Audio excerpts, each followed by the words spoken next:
RJD विधायक और लालू प्रसाद के बड़े बेटे तेज प्रताप यादव मंगलवार की रात पटना में अपनी मां राबड़ी देवी के आवास पर ही रुके। यहां पर उन्होंने अपने छोटे भाई और नेता प्रतिपक्ष तेजस्वी यादव से भी मुलाकात की।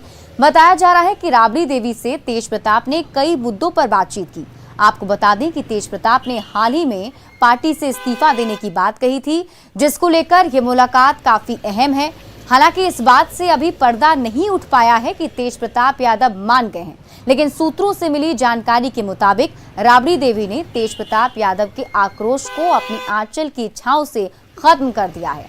राबड़ी देवी के कहने पर तेज प्रताप यादव कल शाम अपनी मां के सरकारी आवास पहुंचे और अपनी मां के पैर छूकर उनका आशीर्वाद भी लिया। इसके बाद राबड़ी देवी ने अपने हाथों से तेज प्रताप को खाना भी खिलाया। खाना खाने के बाद तेज प्रताप काफी देर तक अकेले अपनी मां राबड़ी देवी से बातचीत करते रहे और फिर अपनी मां के ही कहने पर अपने घर से अपनी जरूरत की चीजों को लेकर वापस मां राबड़ी देवी के सरकारी आवास पर लौट आए और फिलहाल वो अपनी मां और छोटे भाई तेजस्वी समेत घर में मौजूद लोगों के साथ हैं। जानकारी ये भी मिल रही है कि तेज प्रताप अपने पिता लालू प्रसाद यादव के पटना आने तक 10 सर्कुलर रोड स्थित अपनी मां के घर में ही रहेंगे। लालू यादव को बेल मिलने के बाद कई तरह के बदलाव देखने को मिलेंगे और इस वक्त हम आपको तस्वीर दिखा रहे हैं राबड़ी देवी के आवास के बाहर की 10 नंबर की तस्वीर हम दिखा रहे हैं और खबर है कि बहुत जल्द लालू यादव भी इस आवास में आकर रहने वाले हैं।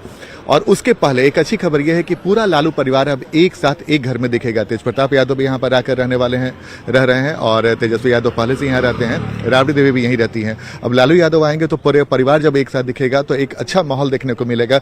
और राजद के लिए भी एक बड़ी खबर है, कि राजद की पूरी कोशिश है कि एकजुटता दिखाया जाए और एक अच्छा मैसेज दिया जाए।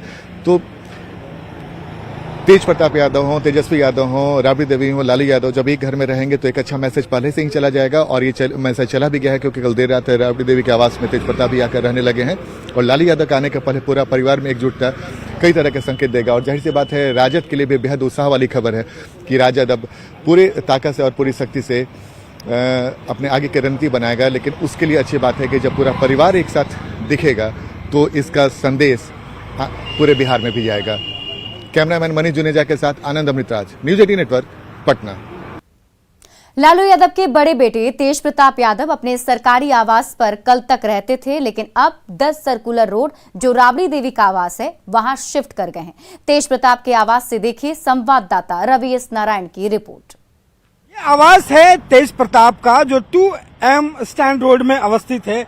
यह उनका सरकारी आवास है जो कल तक तेज प्रताप यादव यहीं पे रहा करते थे, लेकिन कल रात जो है अपने सारे सामानों के साथ 10 सर्कुलर रोड जो राबड़ी आवास है जहां पे उनकी मां राबड़ी देवी रहती हैं, तेजस्वी यादव अधिकतर समय जो है वहीं पे रहते हैं, लालू प्रसाद यादव जब भी आते हैं उसी घर में रहते हैं, वहां पे तेज प्रताप यादव जो है वो शिफ्ट कर गए हैं और परिवार के साथ अब रहे हैं। पिछले दिनों कई राजनीतिक घटनाक्रम हुए, काफी नाराजगियां भी उन्होंने जाहिर की, यहां तक कि उन्होंने इस्तीफा देने की बात कह डाली।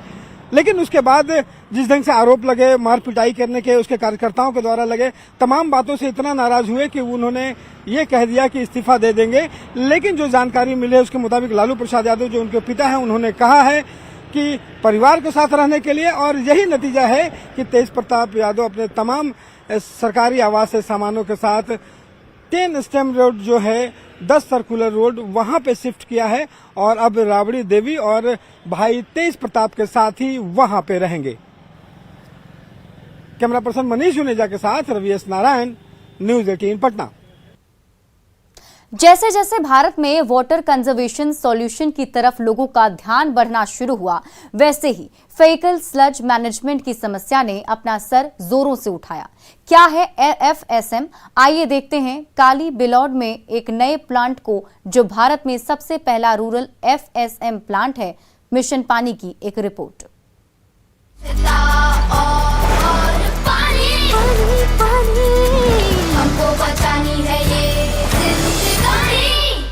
When we talk about the Kali Bilod, the entire project, it is intended to treat the fecal sludge of about 3 gram panchayats in the close proximity. It covers well over 3,485 households. A majority of the habitation is worried about the ecological integrity.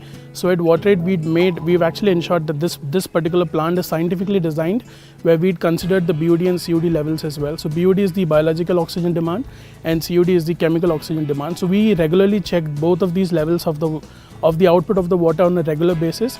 Now, when we look at disposal of fecal sludge in rural areas, especially where there are large number of households that have septic tanks, and in the future, eventually septic tanks lead to the immense problem of, desludging and with regards to FSM, fecal sludge management. So when this plant is run at its full capacity, it has an impact of managing fecal sludge more efficiently. But above all of these things, at the plant at WaterAid, what we're also trying to address is the issue of manual scavenging. When we look at running the plant at a full capacity, we understand that there is a lot of potential with the dry sludge. So dry sludge is basically when the fecal sludge has stayed over at the plant for a long period of time, it decomposes and turns into an organic fertilizer.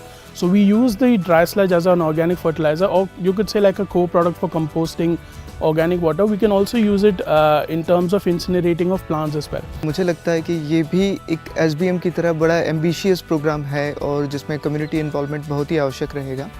और मुझे लगता है कि लोगों में या फिर हमारे व्यूअर्स में ये जागरूकता होना चाहिए कि लिक्विड वेस्ट मैनेजमेंट और सॉलिड वेस्ट मैनेजमेंट में कैसे अडॉप्टेबिलिटी बढ़ाएं, कैसे अपनी अवेयरनेस को बढ़ाएं और कैसे लोगों का और मार्गदर्शन करके इस चीज़ को आगे ले जाएं। स्वच्छता और पानी हमको बचानी है।